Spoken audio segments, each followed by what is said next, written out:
If you're in a season where you feel like you're just failing at everything, I want to give you a scripture that I have found to be tremendously empowering in these seasons.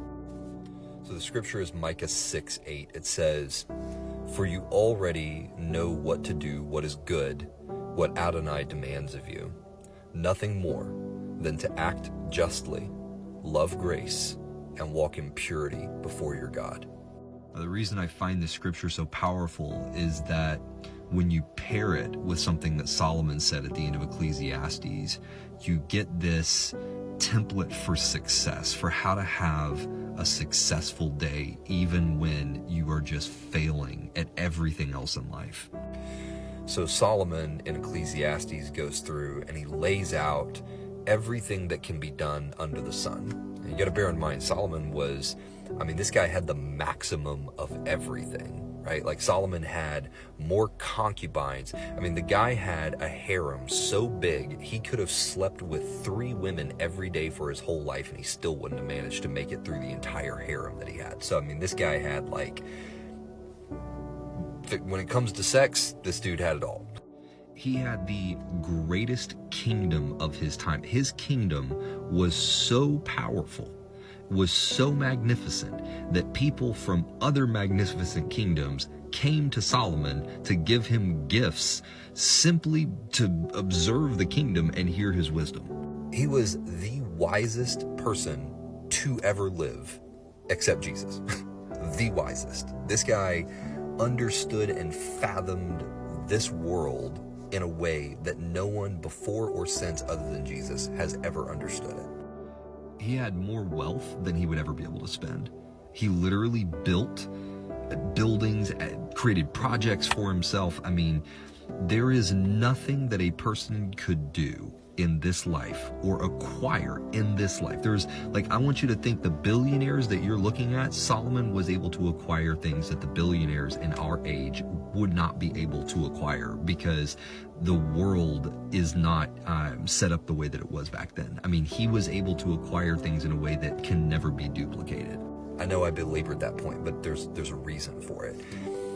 When it comes to material success, there is no one who has ever lived that has attained greater material, psychological, physical pleasure. No one has acquired more than Solomon did. And at the end of his life, he said, "I've done all, I've seen all, and I have come to a conclusion. It's all pointless because all of it goes back in the box. Rich and poor go to the same grave. Good and bad end up in the same place. It's all pointless. Everything that we think of as success is for nothing."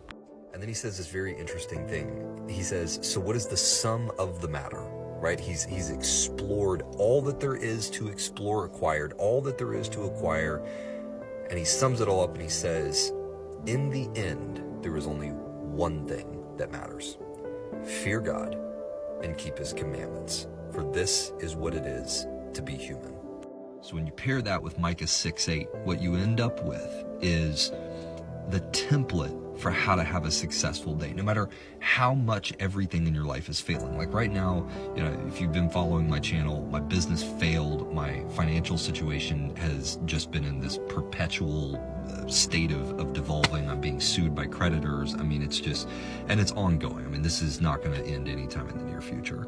And quite frankly, there's no clear path or clear way out of this thing. I don't even know where it ends. And then a compound matters. My wife got out of school right at the same time as my business was failing, and so she's actually the one who ended up going back to work, and I'm at home with my 3-year-old trying to figure out how to, run a house with a 3-year-old, which, my wife's been doing this for, a better part of 15 years, so she's a freaking master at it.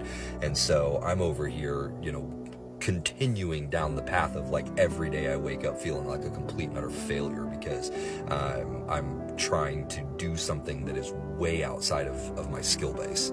Guys, you got to understand, I was an executive, and then I went from being an executive to being a business owner to now being effectively a stay-at-home dad. Nothing wrong with stay-at-home dad or stay-at-home mom, by the way. I want to be very, very clear. Has nothing to do with the position that I'm in. It has to do with the skill set. And I don't have this skill set because I haven't practiced it for 15 years. So I'm in a place where all of the skills that I have used at work, the vast majority of them are not transferable. So I'm like essentially a novice in an environment where I need to be an expert. So when you find yourself in a situation like this, the tendency is to do one of three things, and this is where Micah 6:8 comes in and becomes such a powerful scripture.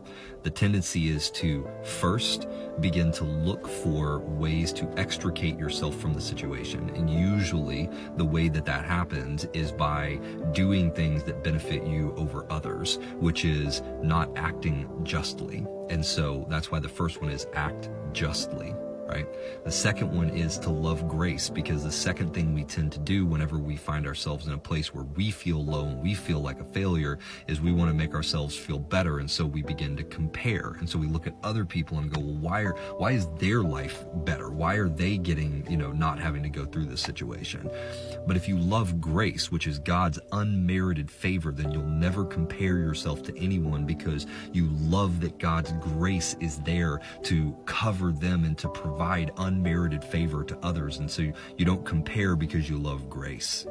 And then the last one is walk in purity before your God. And this one is really important because our tendency is to cope whenever we're in a difficult situation. And one of the fastest ways that we will places that we tend to cope is through sexuality, whether it's pornography, masturbation, stepping out on your spouse, whatever it is. The tendency is to cope through some type of sexual engagement. Not always that way. Could be drugs, could also be alcohol, whatever it is that you're coping with. But the reality is that any type of poison that you're putting into your temple, that's still not walking in purity with your God. So sexual or otherwise, it's the same thing. More or less it's saying don't engage in the coping mechanisms of the world.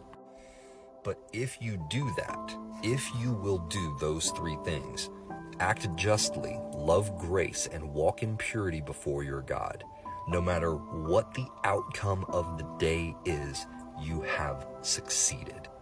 That's the power of this. It doesn't matter if you get evicted. It doesn't matter if your bank account is empty. It doesn't matter if you can't get another income. It doesn't matter if you have just bombed out at whatever the task is that you've been given. It does not matter, because everything else that you can do in this life comes up short to one thing, which is to fear God and keep his commandments. And so if you do that, if you achieve that one thing, you have succeeded. And you can be assured of that, because the guy who achieved everything else that you're aspiring towards, everything else that you feel like you're failing at, the guy who achieved a version of that that you will never achieve in your life, the guy who achieved all of that, he said, guess what? None of that crap matters. It's only one thing: fear God and keep his commandments.